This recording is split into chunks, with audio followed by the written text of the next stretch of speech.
I actually have a question more about the implications of nanos in the human brain and the basically tendency of governments, especially democracies, to lean towards and eventually turn into what becomes almost a monarchy, and the likelihood of nanos being used to control the populace, and how we would avoid that in the future.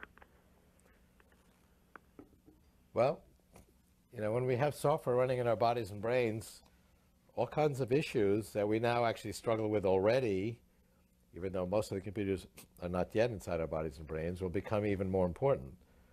Privacy. Well, we already do very private things in our computers, and we realize that people can easily put a spy program on our computer and report back to somebody we don't know everything they were doing. So this is already a concern.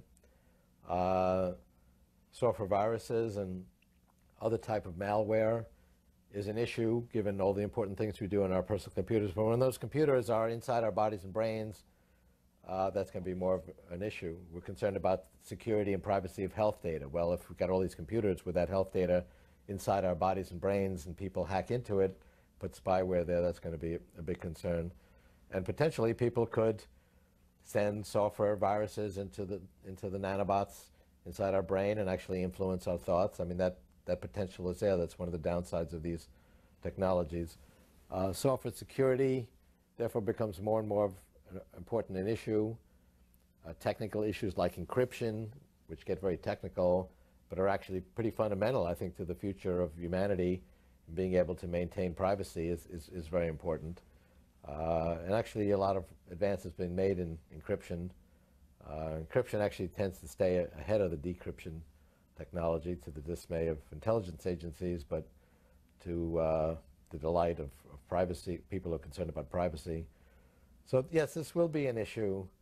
I think, you know, overall we get a lot more benefit from our personal computers and the internet today than we are harmed by this kind of malware and software viruses, and we actually have a pretty good system for protecting ourselves from software viruses that we've invested in.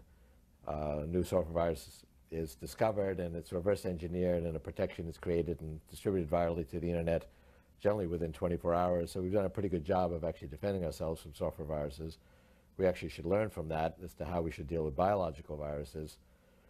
But this is a whole area that actually will get more and more concerned as the technology gets more and more intimate, and it's already pretty intimate.